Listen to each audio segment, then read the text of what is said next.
Hey everybody, welcome back to another edition of Chai with Coaches. I'm back this week. Sorry I missed it last time, Naheed, and left you alone. I apologize. But I heard you did a great job, and it sounds like everyone responded well. So welcome back to everybody joining us.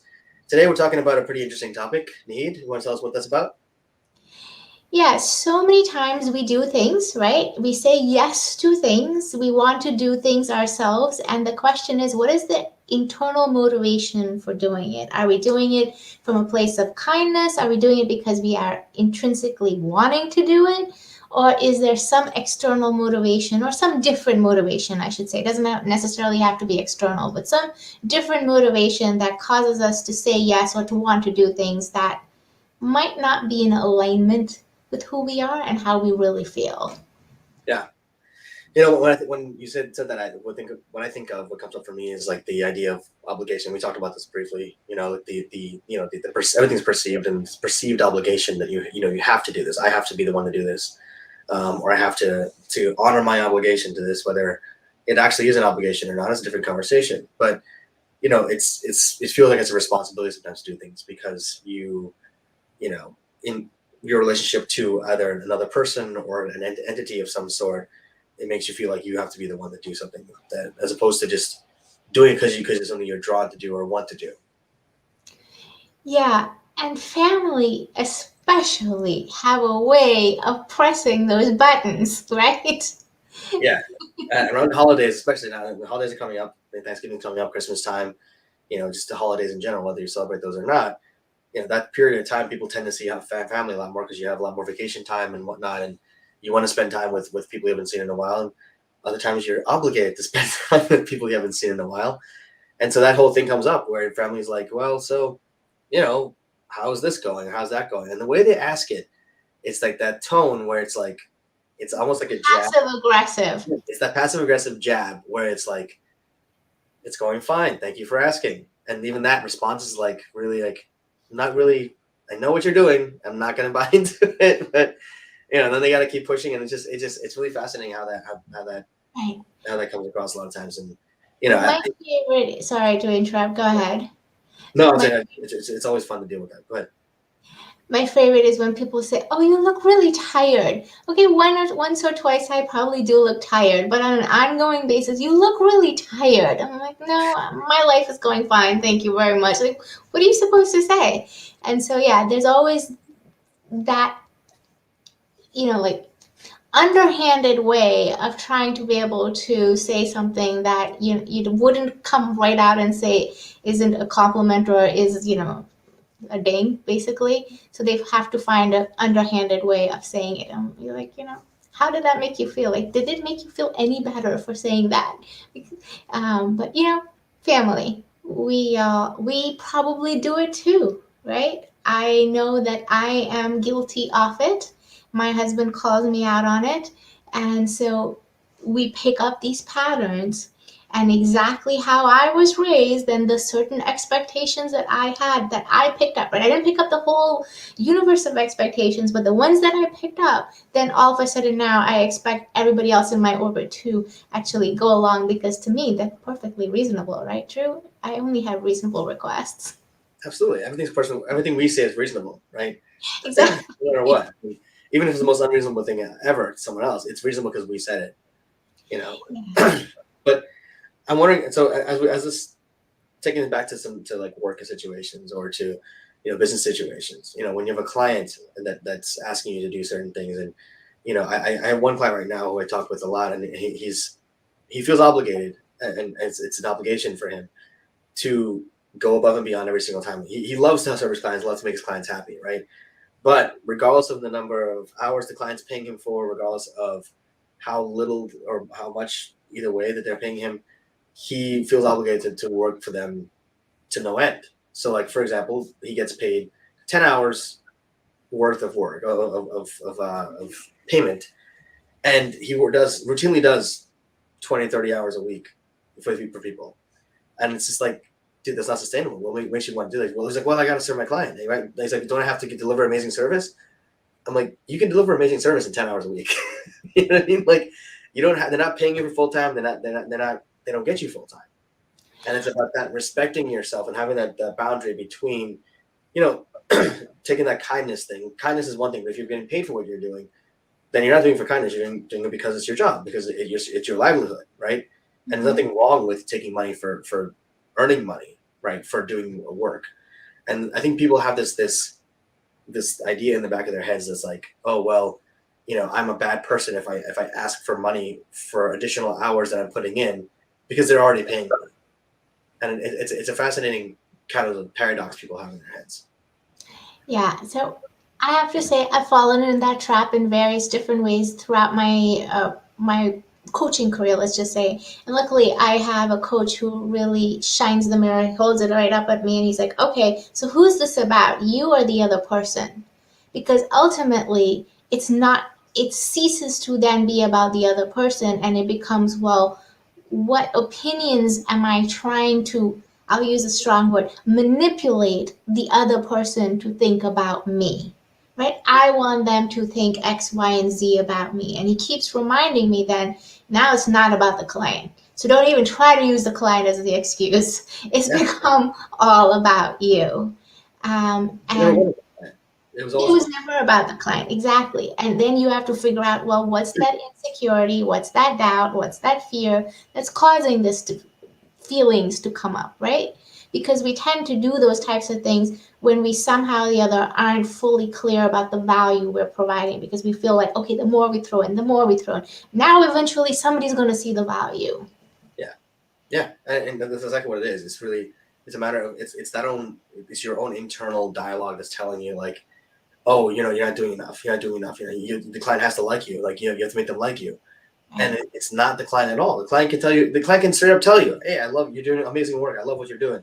Awesome, cool. I'm gonna keep working my ass off just to make sure that I feel like the client likes me, because they do Yeah. it all the time, right? That I don't believe what the client says. I believe what my internal dialogue, what my voice in my head tells me. Yeah, and it all comes down to money and value, right? How much do we value ourselves for us to charge this amount for whatever our service product, whatever it happens to be? Because at the end of the day, if we don't feel like we are giving value, we ourselves don't feel it within ourselves, then we are intrinsically saying something about us is not worthy of this. Something about us is not valuable enough to get this amount of money. And I know my clients, yours too, we use all kinds of logic to try to escape from that reality, because people will come to me and say, well, the market will only bear this. And especially when you're talking to other coaches, I'm like, really, look at Tony Robbins. What market is he working in, right? I'm like, how is it that he's charging six figures for a 6 month program that he does, if not more? I have no idea. Yeah, I mean, he's talking $10,000 an hour, sometimes with him, as far as what I've heard. But like, the market's gonna bear what the market's gonna bear. It's not that's an excuse, right? It's a rationalization of why you don't feel like you have the value of whatever you're going to charge.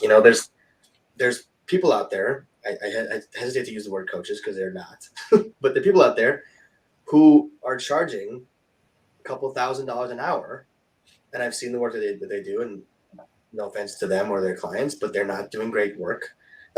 But They their clients, feel worth it. they feel like they're worth it, and their clients think that they're worth it until they don't get what they need. But at the end of the day, they're charging ridiculous amounts of money, and they're making ridiculous amounts of money because they believe that they can, and they do it with such conviction, or such apparent conviction, that their clients pay it. And so it's not even about that. It's about someone's going to pay for whatever the perceived value they're getting is. If they think that they're gonna get the value that they want to get out of the situation, they're going to pay whatever they need to pay to get it. And they're not gonna bat an eye about that. I was working with a client a couple years ago, and at this point I was very deep in my money anxiety kind of. I wasn't really gonna charge a whole lot, right? And I was talking to this guy, and I was like, yeah, potential client. I was like, yeah, so I can help you with this, and this. I knew I could help him. That's one thing I had conviction about.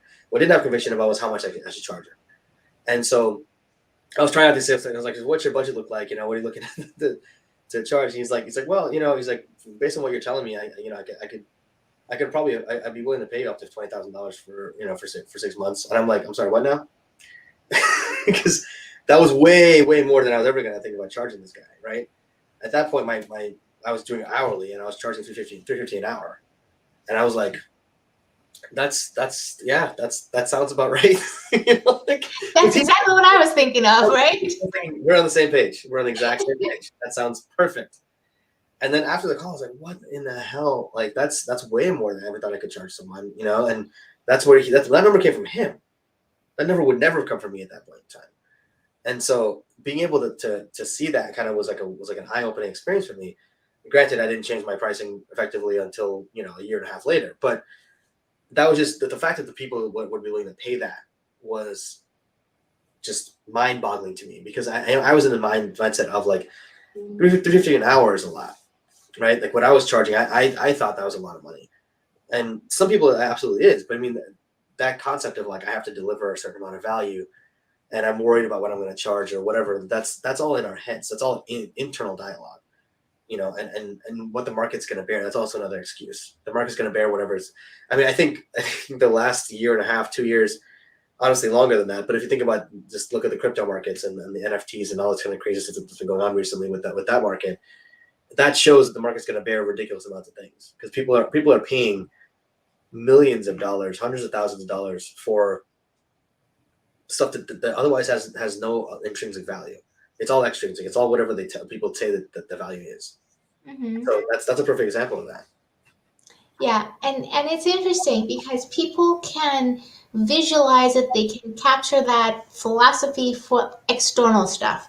But the moment it becomes internally, especially when we create our own prices. It's one thing, at least if you have a product and you're going to say, okay, this product is somewhat similar to that product, and we try to use some sort of logic to kind of figure out what the price is, but it still comes back to your emotional internal sense of value.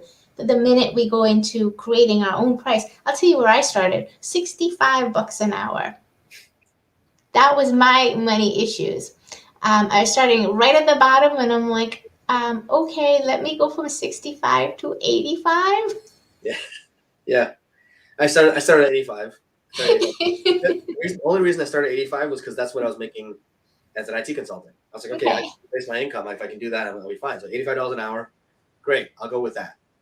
And then I was listening and like hearing all these other coaches be like, yeah, what do you charge? Like, oh, $450, $500 an hour. Like, what in the hell, And at that time I was just starting out, and I'm like, well, that's just because I started making excuses in my head. Oh, that's because they have 15 years experience. They have 30 years. Right. They have that. They have all these things that I don't have, and that's why they can afford to charge that. Right. And yeah. So we've crept a little bit away from our initial subject. All about what do we do? And I'd love to hear if there are people out there who's listening. What is it that you do on a regular basis that makes you feel resentful or angry or just not so great about yourself when you keep saying yes over and over again? And I'll give you an example. When I was working, you've had a few different careers. I'm sure even during your lawyer years, you were working crazy hours. I was working crazy hours. I wasn't even in this state, I should say. So my parents couldn't ask me for anything. I quit my job. I come here. I start my coaching business. And guess what? According to my parents, I don't have a job.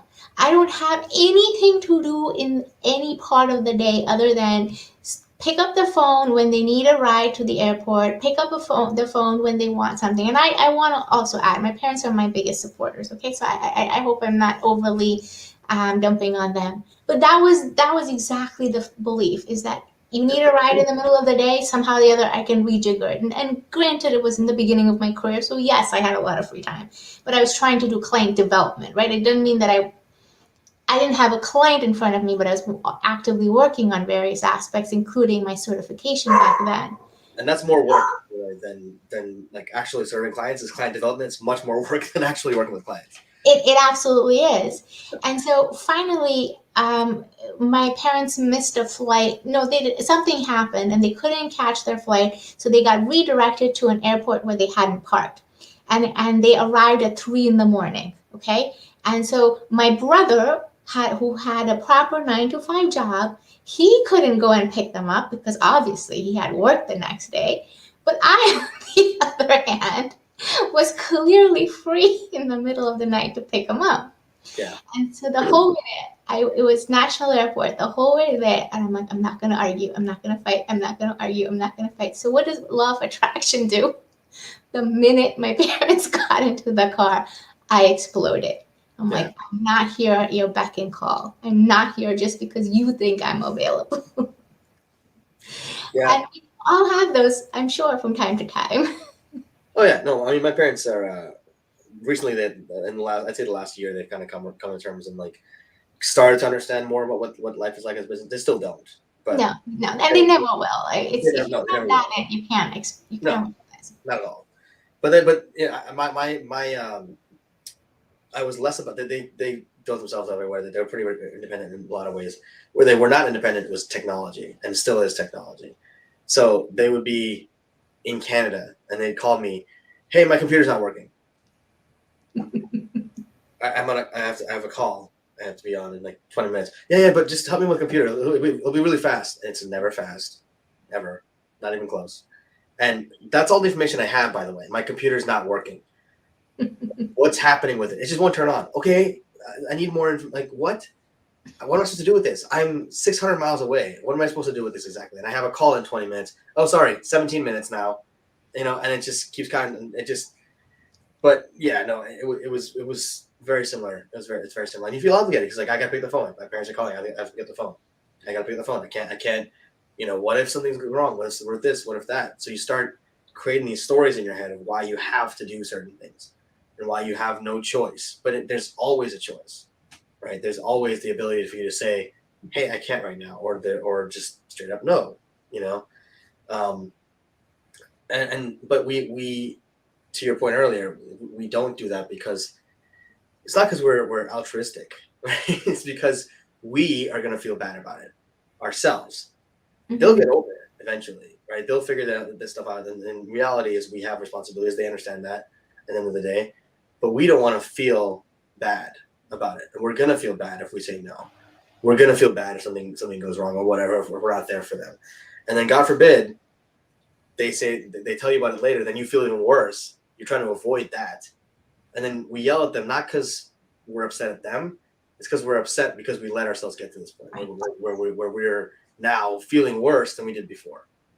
So it's like it's a downward spiral of our own view of ourselves. Right. You talk about perceived value and perceived obligation. It's perception based on perception based on perception. And like you say, it's just negative. It just keeps getting worse and worse and worse. And we lose complete perspective on the whole thing. Yeah.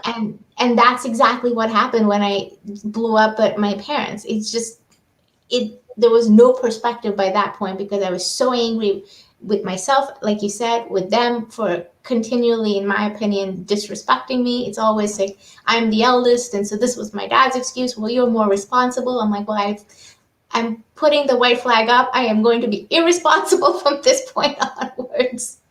Yeah. Yeah, and they rationalize back to you too, right? It's like you're more responsible. Sure, that's what it is. Yeah, of course. Throw a compliment in there. That's great. Yeah, and so, but here's the thing. I'm going to take it in a slightly different way because I've started doing these pain workshops, these chronic pain workshops. And one of the things that I do is I ask people where are they holding their pain, their chronic pain. And then I actually have a book. Anybody who has chronic pain, this is a really interesting book for you guys to look at. Because what it does is it gives you the name, it gives you the location of the pain, and it gives you all kinds of symptoms. And it tells you what may be the underlying emotions related to that. And the way the two are connected, this chronic pain and the conversation, is when we are in these chronic conditions where we're constantly putting our own needs down, we're subjugating ourselves, we're devaluing ourselves. That emotion, which has no way to get out healthily, goes inward. And so eventually what ends up happening is you may not realize it today, but when you constantly excuse other people's boundary manipulation of you, you are going to feel it physically. And you don't want to get to that place because I've been talking to people with 10, 30, sometimes even 30 years of chronic pain because it's been a buildup of what's been happening since they were young. They never addressed it. They were never taught to address it, and they thought that that was it. This is how it's supposed to be because the adults in their lives taught them that this is how it's supposed to be.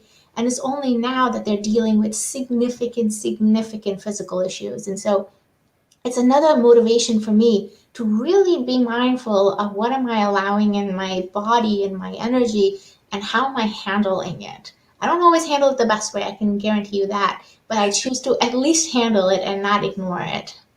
Yeah, no, and that's more reinforcement that whatever we deal with it mentally and emotionally, it gets dealt with in our bodies, right? Our bodies express that in different ways, whether it's just through hormones like stress hormones or frustration or overeating, and then ends up getting obese, unhealthy, having diabetes, heart disease. It's all a function. They're all connected, right? They're all very very interconnected. People don't necessarily get that, and you cause blockages in energy, blockages in how the energy flows through your body and how you're able to process things.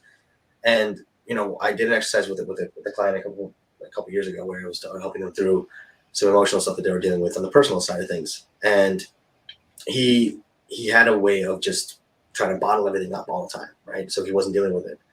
And he was doing significant stomach pain. And so we were talking about this, and I did an exercise with him, breathing exercise, and he just burst out crying. And he cried for like 3 minutes straight, like just like sobbing. And he was like, "I'm really sorry. I don't know where that came from." I'm like, "Why are you apologizing? Like those are your feelings you're bottling up, and they're coming out for a reason. That's your body telling you have to deal with this eventually, and that's what your stomach situation is. That's probably what's causing that, because you're bottling everything up inside. It's causing you to have these stress reactions, and that's not healthy for you long term, physically, mentally, or emotionally." And he was still really emotional about it, and we talked it out for like another 40 minutes or so. But then like the next day he was like, "I feel really good today. I don't understand why. It just that was nothing changed from yesterday to today." I'm like, something did change. You actually let out your emotions for once, as opposed to keeping it inside. And it was it was actually some of the stuff we talked about, like the obligation, the idea of like feeling like he was obligated to do certain things and to sacrifice his own time, his own energy, his own worth for other situations, where again that reinforces that, like, what are you willing to accept, right? What are you willing to settle for in business, in life, in whatever. And the idea of, like we said, we accept the love we think we deserve. That's true of money too, and of treatment in general. We accept the insert thing here that we think we deserve. And that comes from the idea of, like, we're not gonna charge enough for what we do. We're not gonna ask for enough in terms of our relationships, whether romantic or friendships or otherwise, or our professional relationships for that matter, right? We don't salary negotiations. How many people do you know who don't negotiate their salary, and then they just take whatever they're offered, or they don't negotiate hard enough, to the point where they just accept it, and then that's just, they end up being underpaid for their entire careers because of that, because of that one mistake in the career. Yeah, that is especially true for women, right? We're not taught to negotiate. We're not taught how to negotiate. There is actually there's a way to be able to negotiate as opposed to give me more money, but that's a different. Actually, I think that's a great topic for us to do at a different time. But what I wanted to say is we have an epidemic with people with IBS, Crohn's disease, all of those intestinal stuff, and it comes directly from what you were talking about, specifically related. Your intestinal areas is your solar plexus area, which is your willpower. So when you feel like somebody's trying to force their will on yours, and they're kind of reaching into you to kind of manipulate you in some particular way, and you don't know how to handle it over time, that's where this starts to develop as blockages in our intestines. And it's usually an epidemic that so many of us are dealing with. It also comes from shitty quality food in this country. That's a different conversation altogether. but yeah, so as we're wrapping up on time here, I think that's a great topic to talk about the next time, or in terms of like the salary negotiation question, because that's something. I mean, I think women definitely have an issue with that. I think also different cultures have an issue with that as well, in terms of being able to be assertive about that, about what the value is and why they need to be asking for more money and how to do it. Right? It's not necessarily just a matter of asking for more money. It's a matter of making the case for more money, making the case for more. And that's it. That's what people are not taught. Yeah.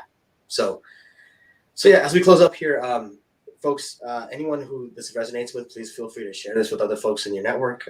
Please comment below. Let us know what your thoughts are. What are some situations where you feel like, you're obligated to do things, and whether you realize it or not, maybe it's a belief that you have, or maybe it's not a belief you have yet. But awareness-wise, you take a look, take a step back and look at yourself. Is that really something that someone else is making you do, or are you making yourself do that? So tell us what you think. Tell us some experiences like that. And Nahid, any last minute thoughts before we hop off here? Yeah, I just want to say, from a pain perspective, we all hold on to the pain tension, even if you don't consider it chronic pain. An useful exercise for anybody who has areas of pain is to journal what's going on. Think about the days that you have pain and what's going on in your life at that time. What's the stress? What's the situation that might be linked to that pain? Because that's a great way to actually start connecting exactly how much these emotions are impacting you, more than emotionally, obviously here even physically. Yeah. That's great. That's great exercise. It's a great exercise in general. I mean, honestly, not just if you have pain, but in general, just to keep a journal of some sort is always a wonderful way to keep track of things and kind of see patterns in your behaviors and in your life in general. But that's a great way to look at that chronic pain. But yeah, all right. So thanks so much, Nahid. As always, pleasure talking with you, and letting everyone know what stuff we're talking about and thinking about. And everyone who joined us, thanks so much for tuning in and checking out this video. Like I said, like the video, subscribe, share it if you can, and comment below. Let us know what your thoughts are on the video today. Did you like it? Did you not like it? What didn't you like about it? What can we do more of in the future? What topics do you guys want to talk about? Let us know, and we'll talk to you guys soon. See you guys in 2 weeks.